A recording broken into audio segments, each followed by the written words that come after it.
हो चला आगाज रन का युग बदलने की तैयारी। जीत उसी की होगी जिसका संघर्ष होगा जारी।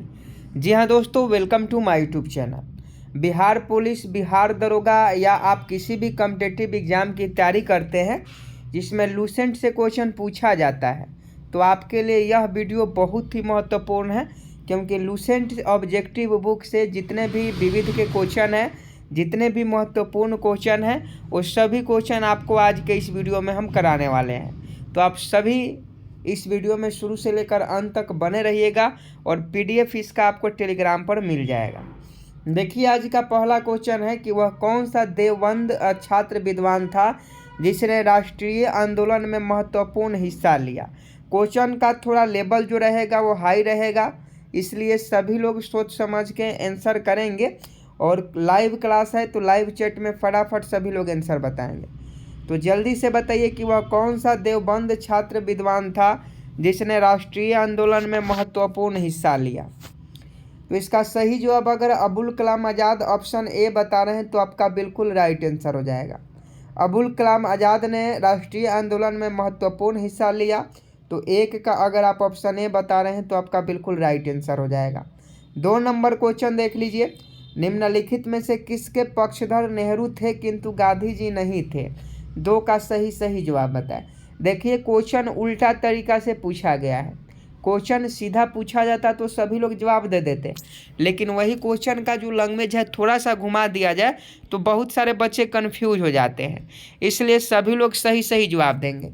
देखिए, बिहार दरोगा के अभ्यर्थी भी इस क्लास को देख सकते हैं, उनको भी बहुत ज़्यादा बेनिफिट होगा। तो फटाफट बताइए। तो देखिए, 2 का अगर आप ऑप्शन डी बता रहे हैं भारी औद्योगिकीकरण, तो इसका बिल्कुल राइट आंसर है। गांधी जी जो थे वह इसके पक्ष में नहीं थे, लेकिन नेहरू जी जो थे वह भारी औद्योगिकीकरण के पक्ष में थे, तो 2 का ऑप्शन डी सही जवाब हो जाएगा। नेक्स्ट प्रश्न 3 का सही जवाब बताएं। निम्नलिखित में से कौन भारत में उपनिवेशवाद के आर्थिक आलोचक थे। 3 का सही जवाब बताएं। I am waiting for your answer कि निम्नलिखित में से कौन भारत में उपनिवेशवाद के आर्थिक आलोचक थे। तो 3 का अगर आप ऑप्शन डी उपयुक्त सभी बता रहे हैं तो आपका बिल्कुल राइट आंसर हो जाएगा। दादा भाई नौरोजी, उसके बाद महादेव गोविंद रनाडे, आरसी दत्त, ये तीनों जो थे वह भारत में उपनिवेशवाद आर्थिक आलोचक थे, तो इसका सही जवाब ऑप्शन डी हो जाएगा। नेक्स्ट प्रश्न का सही जवाब बताएं। प्रयागनगर को इलाहाबाद अल्लाह के नगर का नाम किसने दिया था। फटाफट सही जवाब दीजिए कि प्रयागराज को, जो आज का प्रयागराज है, उसका पहले नाम इलाहाबाद था, तो इलाहाबाद का नाम किसने दिया था। 4 का सही जवाब बताइएगा। तो देखिए, इसका सही जवाब अकबर हो जाएगा। पहले प्रयागनगर था, उसका नाम इलाहाबाद कर दिया गया अकबर के द्वारा, और फिर योगी जी आए तो योगी जी प्रयागराज कर दिए, तो इसका सही जवाब अकबर हो जाएगा। प्रयागनगर को इलाहाबाद को किसने किया, अकबर ने किया, तो ऑप्शन बी सही जवाब हो जाएगा। नेक्स्ट प्रश्न का सही जवाब बताएं। निम्नलिखित में से किसको एक प्रबुद्ध निरुकुंज कहा जा सकता है। 5 का सही जवाब बताएं। I am waiting for your answer. निम्नलिखित में किस को एक प्रबुद्ध निरुकुंज कहा जा सकता है। बाबर को, हुमायूं को, और ऑप्शन देख लीजिए, अकबर को, औरंगजेब को। तो देखिए, इसका सही जवाब जो हो जाएगा वह आपका अकबर हो जाएगा। अकबर को आप निरंकुश कह सकते हैं, तो ऑप्शन सी सही जवाब हो जाएगा। नेक्स्ट प्रश्न का सही जवाब बता कि विजयनगर साम्राज्य का पतन किस वर्ष हुआ था तथा इसके अवशेष कहाँ मिले थे। तो देखिए, विजयनगर साम्राज्य का अगर पतन की बात करें तो इसका पतन जो हुआ था 1565 ईस्वी में हुआ था। विजयनगर साम्राज्य का पतन 1565 ईस्वी में हुआ था, और इसका अवशेष हम्पी कर्नाटक में मिला, तो इसका सही जवाब ऑप्शन बी हो जाएगा। नेक्स्ट प्रश्न 7 का सही जवाब बताएं। प्राचीन संस्कृत ग्रंथों में प्राप्त यवन प्रिय किसका घोतक था। ये क्वेश्चन बहुत इंपॉर्टेंट है। 7 का सही जवाब बताएगा कि प्राचीन संस्कृति ग्रंथों में प्राप्त यवन प्रिय किसका घोतक था। 7 का अगर आप ऑप्शन डी काली मिर्च का बता रहे हैं तो आपका बिल्कुल सही जवाब हो जाएगा। यवन प्रिय का मतलब होता है काली मिर्च, तो इसका सही जवाब ऑप्शन डी हो जाएगा। नेक्स्ट प्रश्न का सही जवाब बताएं। उस स्रोत का नाम बताएं जो प्राचीन भारत के व्यापारिक मार्गों पर मौन है। फटाफट इस प्रश्न का सही जवाब बताएं कि उस स्रोत का नाम बताएं जो प्राचीन भारत के व्यापारिक मार्गों पर मौन है। देखिए क्वेश्चन थोड़ा सा उलट फेर दिया है, तो कंफ्यूज नहीं होना है, ध्यान से पढ़िएगा, ध्यान से बताने का प्रयास करिएगा तो बिल्कुल आप सही बताइएगा। तो 8 का ऑप्शन बी हो जाएगा मिली दिन पनाहो। मिली दिन पनाहो जो है वह बिल्कुल राइट आंसर हो जाएगा। 8 का ऑप्शन बी सही जवाब है। नेक्स्ट प्रश्न का सही जवाब बता 9 नंबर की निम्नलिखित में से किस मौर्य राजा ने ढक्कन की विजय प्राप्त की थी। 9 का सही जवाब बता I am waiting for your answer कि निम्नलिखित में से किस मौर्य राजा ने ढक्कन की विजय प्राप्त की थी।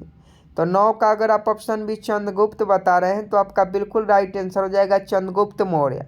चंद्रगुप्त मौर्य ने ढक्कन की विजय प्राप्त की थी, तो 9 का ऑप्शन भी सही जवाब हो जाएगा। नेक्स्ट प्रश्न का सही जवाब बताए 10 नंबर कि केवल वह स्तंभ जिसमें अशोक ने स्वयं को मगध का सम्राट बताया था, उस स्तंभ का नाम क्या था। आपको उस स्तंभ का नाम बताना है जिसमें अशोक ने स्वयं बताया था कि मगध का सम्राट मतलब अशोक ने स्वयं कहा था कि हम जो है मगध के सम्राट हैं। तो फटाफट 10 का सही जवाब बता। तो उस स्तंभ का नाम देखिए, उस स्तंभ का नाम भाबरू स्तंभ था।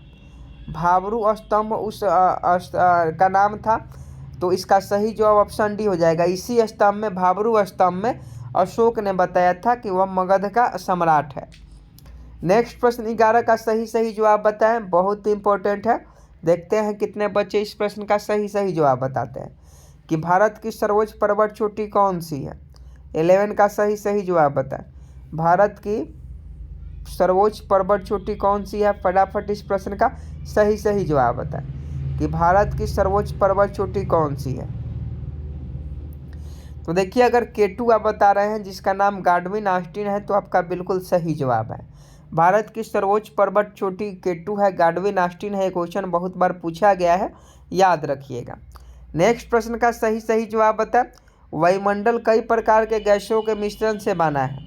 वायुमंडल कई प्रकार के गैसों के मिश्रण से बना है। पृथ्वी के नज़दीक वायुमंडल में मुख्यतः कौन सी गैस पाई जाती है। फटाफट बताइएगा कि पृथ्वी के नज़दीक वायुमंडल में मुख्यतः कौन सी गैस पाई जाती है। तो इसका सही जवाब नाइट्रोजन एवं ऑक्सीजन हो जाएगा। पृथ्वी के नज़दीक जो है मुख्यतः नाइट्रोजन और ऑक्सीजन गैस पाई जाती है। तो 12 का ऑप्शन है बिल्कुल राइट आंसर हो जाएगा। नेक्स्ट प्रश्न का सही जवाब बताइएगा। क्वेश्चन पूछा जाता है कि निम्नलिखित जलडमरू मध्य में से किस एक से निकाली गई सुरंग यूनाइटेड किंगडम ऑफ फ्रांस को जोड़ती है। फटाफट सही जवाब बताएं कि 4 जलडमरू मध्य दिया गया है, तो निम्नलिखित जलडमरू मध्यों में से किस एक से निकाली गई सुरंग यूनाइटेड किंगडम और फ्रांस को जोड़ती है। तो 13 का अगर आप ऑप्शन सी डोवर जलडमरू मध्य बता रहे हैं तो आपका बिल्कुल राइट आंसर हो जाएगा।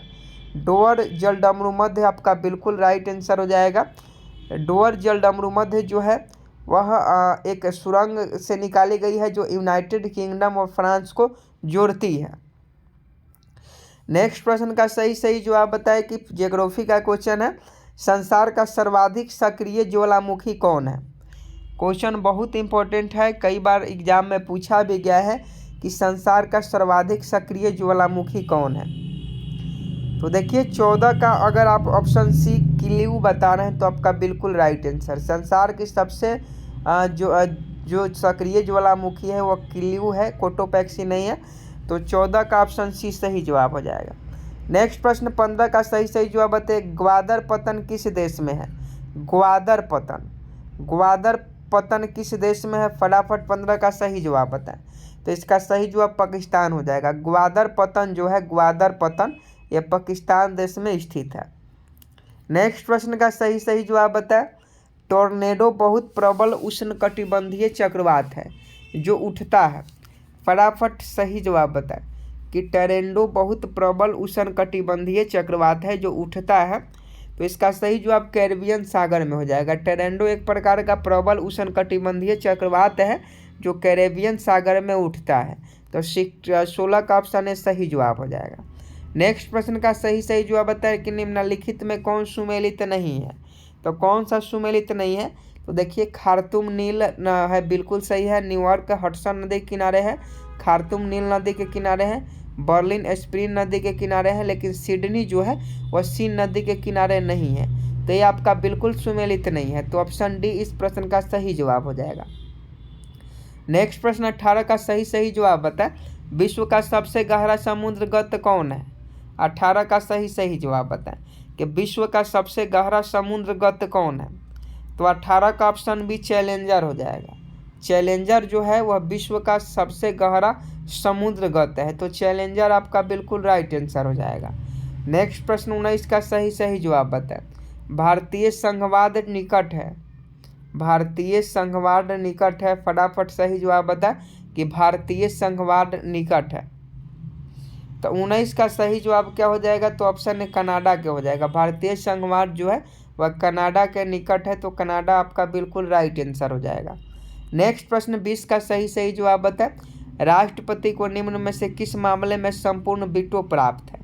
फटाफट 20 का सही जवाब बताइएगा। 3 ही ऑप्शन है, 3 ही ऑप्शन में से जो भी प्रश्न सही है फटाफट बताइए कि राष्ट्रपति को निम्न में से किस मामले में संपूर्ण वीटो प्राप्त है। तो 20 का ऑप्शन है साधारण विधेयक हो जाएगा। साधारण विधेयक के मामले में राष्ट्रपति को संपूर्ण वीटो जो है प्राप्त है। नेक्स्ट प्रश्न का सही जवाब बताएं। लोकसभा में कितनी सीटें अनुसूचित जाति और अनुसूचित जनजाति के प्रतिनिधियों के लिए आरक्षित है? 21 का सही जवाब बताएं कि लोकसभा में कितनी सीटें अनुसूचित जाति और अनुसूचित जनजाति के प्रतिनिधि के लिए आरक्षित है। तो 21 का ऑप्शन डी हो जाएगा 131। 131 आपका बिल्कुल राइट आंसर हो जाएगा। लोकसभा में एसटी और एससी के लिए 131 जो सीटें हैं वह आरक्षित है। नेक्स्ट प्रश्न का सही जवाब बता। उच्चतम न्यायालय अपने दिए हुए फैसले पर पुनः विचार किस अनुच्छेद के अधीन करता है? ये भी क्वेश्चन बहुत ज़्यादा इम्पोर्टेंट है। याद रखिएगा कि उच्चतम न्यायालय अपने दिए हुए फैसले पर पुनः विचार किस अनुच्छेद के अधीन करता है? तो ये अनुच्छेद 137। अनुच्छेद 137 के तहत उच्चतम न्यायालय दिए हुए फैसले पर पुनः विचार करता है। नेक्स्ट प्रश्न का सही जवाब बताएं कि किसकी रिपोर्ट के अनुसार 2019 में भारतीय अर्थव्यवस्था की वृद्धि दर विश्व की प्रमुख अर्थव्यवस्था में सर्वोच्च थी? तो इसका सही जवाब बताइए। तो 23 का ऑप्शन डी उपरोक्त सभी। IMF हो गया, वर्ल्ड बैंक हो गया, UN हो गया, सभी के अनुसार 2019 में जो है भारत की अर्थव्यवस्था सबसे अधिक थी। नेक्स्ट प्रश्न का सही जवाब बताएं। क्वेश्चन पूछा जाता है कि जनवरी 2019 में भारत ने किस देश के साथ यूरेनियम अयस्क की आपूर्ति हेतु दीर्घकालीन समझौता किया है? तो यूरेनियम अयस्क का भी प्रचलित है, इसलिए 2019 का भी करंट अफेयर्स से पूछा जा सकता है। तो इसका सही जवाब 24 का ऑप्शन डी हो जाएगा, उज्बेकिस्तान। नेक्स्ट प्रश्न का सही जवाब बताएं। किस देश की सबसे पुरानी ट्रैवलिंग एजेंसी थॉमस कुक सितंबर 2019 में दिवालिया हो गया? तो 25 का सही जवाब ऑप्शन सी हो जाएगा, ब्रिटेन का। नेक्स्ट प्रश्न 26 नंबर का सही जवाब बताएं कि देश का कौन सा एकमात्र बंदरगाह है जो कंपनी के रूप में प्रकाशित होता है? 26 का सही जवाब बताएं कि देश का कौन सा एकमात्र बंदरगाह है जो कंपनी के रूप में प्रकाशित होता है? तो ये एनोर बंदरगाह है। एनोर बंदरगाह आपका बिल्कुल राइट आंसर हो जाएगा। नेक्स्ट प्रश्न का सही जवाब बता। एक वस्तु का वजन सबसे कम कहाँ रखने पर होगा? ये साइंस का क्वेश्चन है, इंपॉर्टेंट है, तो याद रखिएगा कि इस प्रश्न का सही जवाब क्या हो जाएगा। एक वस्तु का वजन सबसे कम कहाँ रखने पर होगा? तो देखिए, किसी वस्तु को अगर आप पृथ्वी के केंद्र पर रखते हैं तो उसका वजन सबसे कम होगा। लाल रक्त कणिकाएं मुख्यतः बनती है, RBC का निर्माण कहाँ होता है? तो ये तो बहुत बच्चे जानते हैं और बहुत सारे एग्जामों में पूछा भी गया है कि लाल रक्त कणिकाओं का मुख्यतः कहाँ बनता है? तो RBC का निर्माण जो है अस्थि मज्जा में होता है। तो ऑप्शन डी सही जवाब हो जाएगा। नेक्स्ट प्रश्न का सही जवाब बता। एक कार बैटरी में प्रयुक्त विद्युत अपघटन होता है? फटाफट 29 का सही जवाब बता कि एक कार बैटरी में प्रयुक्त विद्युत अपघटन होता है। तो 29 का अगर आप ऑप्शन भी सल्फ्यूरिक अम्ल बता रहे हैं, सल्फ्यूरिक अम्ल, तो आपका बिल्कुल राइट आंसर हो जाएगा सल्फ्यूरिक अम्ल। नेक्स्ट प्रश्न का सही जवाब बता। पॉलिशदार स्टील की चम्मच की आंतरिक सतह किसकी तरह कार्य करती है? 30 का सही जवाब बताएं कि पॉलिशदार स्टील की चम्मच की आंतरिक सतह किसके तरह कार्य करती है। तो ये जो कार्य करती है अवतल दर्पण की तरह कार्य करती है। पॉलिशदार स्टील की चम्मच की आंतरिक सतह अवतल दर्पण की भांति व्यवहार करता है। तो ऑप्शन ए बिल्कुल राइट आंसर हो जाएगा। नेक्स्ट प्रश्न का सही जवाब बताएं कि निम्नलिखित में कौन ईंधन नहीं है। 31 का सही जवाब बताएं कि निम्नलिखित में कौन ईंधन नहीं है। निम्नलिखित में कौन ईंधन नहीं है। 1 नंबर यूरेनियम था। तो फटाफट सही जवाब बताएं कि इस प्रश्न का सही जवाब क्या हो जाएगा। तो देखिए ईंधन की हम लोग बात कर रहे हैं तो हीलियम जो है यह ईंधन नहीं है। तो इसका सही जवाब ऑप्शन डी हो जाएगा। नेक्स्ट प्रश्न 32 का सही जवाब बताएं। एक जल नमूना भारी जल कहा जाता है क्योंकि वह तो इसका सही जवाब साबुन के साथ लगाकर फेन नहीं उठाता है। भारी जल जो होता है वह साबुन के साथ लगाकर फेन यानी झाग उत्पन्न नहीं करता है। तो 32 का ऑप्शन सी सही जवाब हो जाएगा। नेक्स्ट प्रश्न का सही जवाब बता किस वायुमंडलीय पर्थ में संचार उपग्रह अवस्थित किए जाते हैं। 33 का सही जवाब बता कि किस वायुमंडलीय पथ में संचार उपग्रह अवस्थित किए जाते हैं। तो 33 का ऑप्शन डी एक जियोस्फीयर हो जाएगा, बहिर्मंडल। एक जियोस्फीयर आपका बिल्कुल राइट आंसर हो जाएगा। नेक्स्ट प्रश्न का सही जवाब बताएं।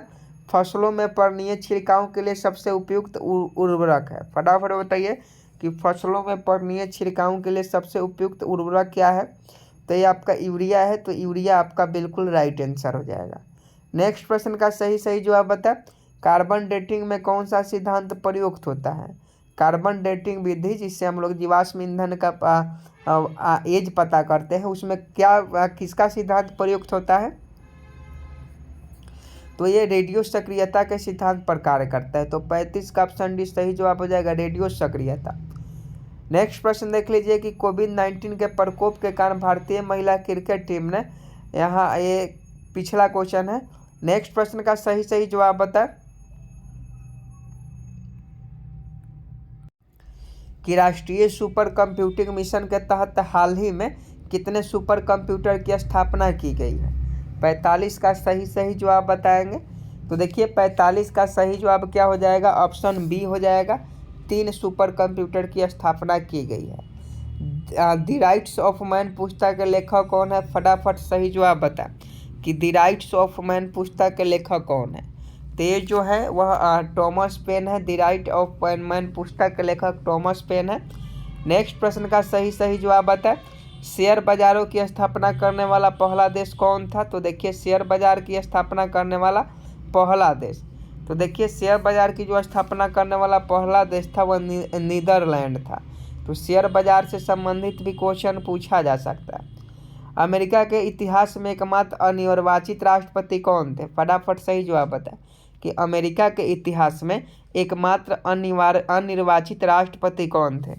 तो 48 का ऑप्शन है फोर्ड हो जाएंगे। फोर्ड बिल्कुल सही जवाब हो जाएगा।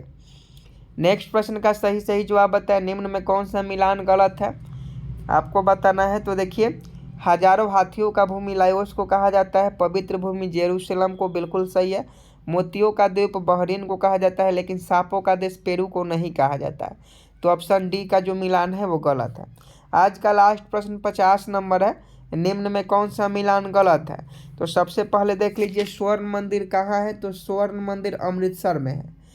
गया में विष्णुपद मंदिर है। मथुरा में द्वारिकाधीश मंदिर है, लेकिन दक्षिणेश्वर काली मंदिर तमिलनाडु में नहीं है। तो ये आपका ऑप्शन बी इस प्रश्न का सही जवाब हो जाएगा। तो देखिए आज के इस प्रैक्टिस सेट में हम लोगों ने 50 क्वेश्चन किया। उम्मीद है आपको वीडियो पसंद आई होगी। तो वीडियो को लाइक जरूर कीजिएगा और जितने भी दोस्त अभी तक चैनल को सब्सक्राइब नहीं किए हैं वो सभी चैनल को सब्सक्राइब कर बेल आइकन को प्रेस जरूर कर लेंगे। मिलते हैं नेक्स्ट वीडियो में, तब तक के लिए जय हिंद जय भारत।